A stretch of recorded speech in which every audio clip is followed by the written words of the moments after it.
Apparently, my life is in danger. There's a gangbanger, a funky one at that, called Rodnell, aka Crip Bob, the undecorated 57th Street General. He been gangbanging for 40 years, don't got now one medal or one W, but apparently he want to get his stripes on picking on a civilian, on me. I guess, right? Apparently, the more I speak about these dudes and expose their friends, like the hyenas that was just arrested for trafficking literal children, they're getting more upset. The more I expose these dudes, they're getting more upset. The more I talk about them, they're getting more upset. Now, Rodnell went on a full-on crash out, bro. All right, he signified that he knows where I live. He's gonna pull up and put me in the dirt and make me go missing. I can't come outside in LA apparently now because he's looking for me. Not for sure, because Flacco know exactly how he gonna come, and he's plotted to come like that. He's back there coming like that off the back. He know, all right, that's what I'm gonna do. I'm gonna ask these questions. Adam sometimes come out the blue, like, oh, what about this? And they said we got a shootout this and that. Like, hold on, cuz, we're talking about that shootout. Like, what you talking about? But then Flacco, he just put it out there. So let's say this.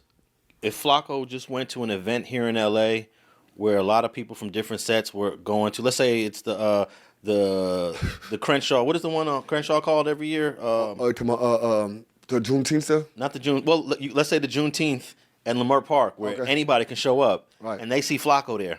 What's going to happen to Flacco? He's scared and a bitch at the same time. He gonna think he's something in his brain, but guess what? He ain't gonna be but an internet game. Miyango gonna end up missing on the side of a building by USC somewhere in a back street. Miyango, you. You can smell the moldy air mattress, the dirty draws, and the nugget of Reggie from the screen. This dude did like a basic white page search, and now he feels like he's like a brainiac. So Miyango is my middle name. That's public information. My studio was located at USC. That's public information. So apparently he found out this nugget of information and now he's threatening my life. Here's the thing. Crip Bob is not really that smart. So we gotta take it easy on him. Have some level of compassion for this level of deficiency. You see, he has to go this route. He has to, I'm gonna kill you, cuz. I'm gonna get you, cuz. Because he don't really have the words to rebuttal anything I've ever said about gangbangers, right? He don't have the words to rebuttal why CRIP stands for Community Revolution in Progress, but gangbangers are responsible for 40% of the total homicide in California. All right, he don't really have the words to rebuttal. That don't sound like a revolution is in progress, all right? That sounds like a whole lot of violations is happening, all right? It sounds like y'all are the problem, not the savers. But because he's frustrated, he lacked the words, he'd rather go back to what he's used to, all right? Which is this like primal way of thinking, which is, I'm gonna kill you because of words, which I guess, all right, try your hardest. I'm not afraid. All right, I'll die for this cause. All right, I don't care. But this is not scary at all. Like, this is not the 80s anymore, bro. We look at you guys as if y'all are dweebs, right? This is dweebish, screaming into the phone with mesothelioma at the side of your lip. This is what dweebs do. It's not scary. All right, we don't look at you guys and scream, oh my God, he's tough. No, we scream dweeb. You, Miyango, on West Side. You don't want to see me. Miyango, taking out that trash, popping up. Bah! Ooh. Like the boogeyman. Miyango, fuck you. Sometimes I sit back and I say, damn, man. Damn. What did I do to make these ninjas so mad, man? What did I do? I just tell the truth. Now, apparently through the grapevines, he's upset at my comments about the allocation of resources. Things such as the GRID program, I believe gangbangers should not be rewarded millions of dollars for extorting the community. All right, so apparently he's upset about that I've been exposing how gangbangers have been scamming the city of LA for decades. All right, how I unraveled and uncovered this $42 million scam. If you guys are not aware what the $42 million scam is, then you are lucky you click on this video, okay? I'm going to break it down and make these ninjas even more mad. I've been pretty outspoken against this. Gangbangers have been extorting the city of Los Angeles for millions of dollars, and it's your taxpayer money, right? Our taxpayer money is going back into the grip of these gangbangers, okay?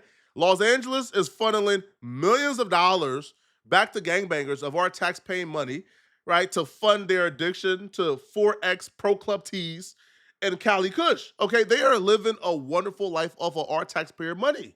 So this is what you call the GRID program, okay? Gang reduction and youth development. In 2023, they got a $12.9 million increase for the 2023 to 2024 year, right? Now, that budget has gone up since, okay? But they approve a total budget of $41 million to go back into the pockets of gang leaders in the city. Instead of giving millions of dollars to tax-paying citizens, to people trying their hardest to get by, but they can't. They just need that little boost.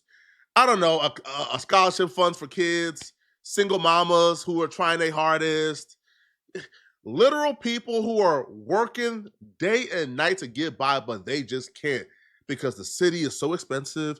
Instead of giving it to these people, they decided the best use for your tax funds is to give it to gangbangers so they could buy as many 5X white tees as their heart desire. You know who I believe deserved the money more than a gangbanger? I believe, the average working person who is up to here with stress, with bills, just needing to get by, get out of homelessness, get a home, and get their life back on track.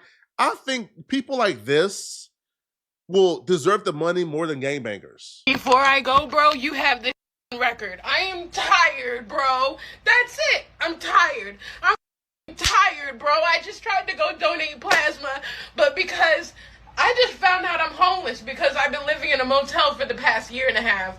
But because I can't donate. So even the $100 that you give me for the thousands of dollars that you get from the byproduct of my body, I can't even have that. Ah!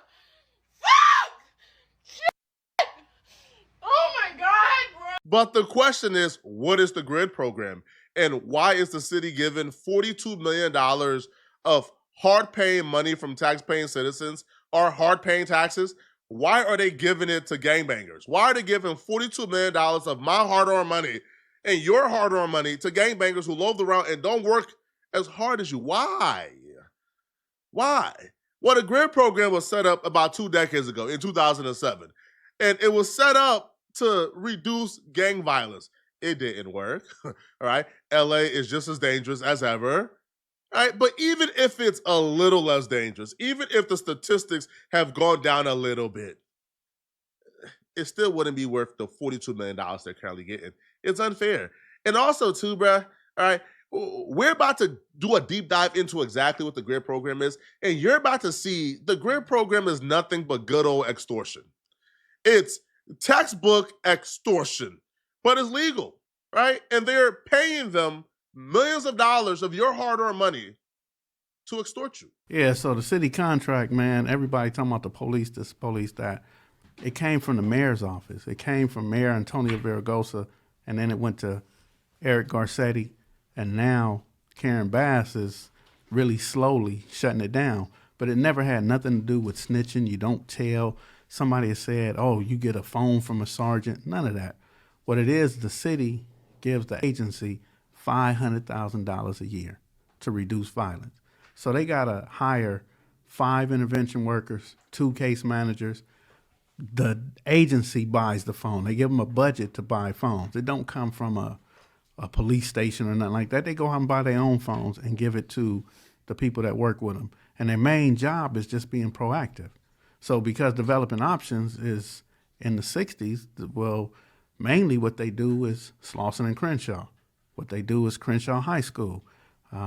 Anything that happened in the Overhills. All that, what they do is they respond to shootings, or if somebody say it's a fight at the school, or, every time I call and say, well, I want y'all to sit down with somebody. Can we sit down?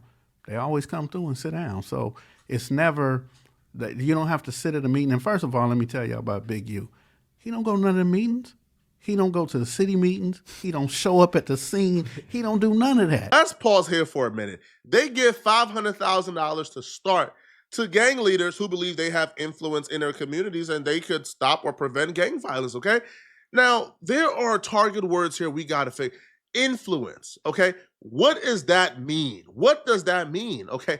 That means, do you have street credibility, right? Do you have control in your particular hood? How does one obtain control? How does one obtain influence? Usually comes from, the person with the most street cred, the person who's been a leader in that community for years, the person who put in the most work. So essentially, they are rewarding you, right, for causing the most violence and putting in the most work in your community, right? And that's how you are rewarded a $500,000 contract to start. Now, there are other people that we know, right, who contracts increase from $500,000 to $900,000 to $2 million, right? So this is just a start. And as you guys heard right here, man, we don't go to those meetings, man. So it's all a long game and it's all a con to them, right? They don't show up to meetings, right? They don't report the shootings. No, they see it as a long con game. But it gets worse, okay? Let him explain the activities they're being paid $500,000, millions of dollars every year to stop. Let them explain what exactly, right, they're being paid millions of dollars to do. Here are specific examples. So the main job that they got to do working for on the city contract is make sure there's no retaliation. That's the main job. If somebody gets shot, they got to surround that family. They got to go to the hospital. They got to do whatever is possible. One of the 60s died. I think he had a heart attack or something. And they had the funeral on the street that I grew up on. In H. In the 20s. Oh, yeah. And they called me and said, Skip, we coming. And I got like 5, 6 20s to come with me, and we stood outside. And the 60s had a big old funeral, blew everything. So, of course, they mad. Like, why y'all got the criminals? And I hired the Rolling 40s for over there. I got the K-Line. So I got 4 individuals at all time out on Crenshaw helping people with the K-Line. That sounded amazing, but I'm going to break down exactly what that means, okay? So we either pay them $42 million or they're shooting up funerals, okay? Or if somebody comes through with a funeral in their hood, they don't like them, they will shoot up the funeral.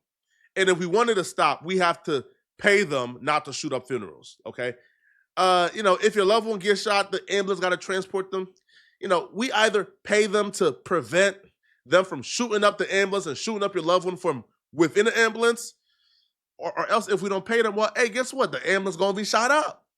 The K-Line is the train, okay? Pay them to guard the train, or else, hey, man, we just going to beat up anyone we don't like who we see on the train. Hey, right? This is textbook extortion. This is like the mob coming to the new store on the block and letting them know, hey, pay us a fee or else this store will get robbed. You don't want a store to get robbed, right? So pay us this fee. You don't want for funerals to be shot up, right? Give us $42 million a year. This is absurd. How about we put stronger restrictions in, okay? How about we bring back the 3-strike laws for gangbangers? How about we do a mandatory 2 strikes for anything violence? So hence, if somebody has, I don't know, bro, a shoplifting charge in their past and they shoot up a funeral, guess what? Life in prison. How about that, bro? How about we work on getting them off the streets instead of incentivizing them and paying them not to do what they shouldn't be doing in the first place, huh? So a better use of our money is giving $42 million to gangbangers not to shoot up funerals instead of giving it to the homeless, instead of giving it to hardworking people, instead of giving it to children for scholarship funds, instead of giving it to hardworking citizens who are trying to get by. We rather feed gangbangers $42 million a year. So again, they can buy what? They Glocks, they drugs, put it back in the streets. Where do you guys think this money is going? Y'all think what? They getting paid? They getting paid and they going to church and like giving tithes? They getting paid and they are buying like stocks? They getting paid, and you think that's no? They getting paid and put that money back in the streets. This is what's happening. It's a $42 million scam, and that's apparently what Rodnell wants to hurt me for. That I keep on exposing these people.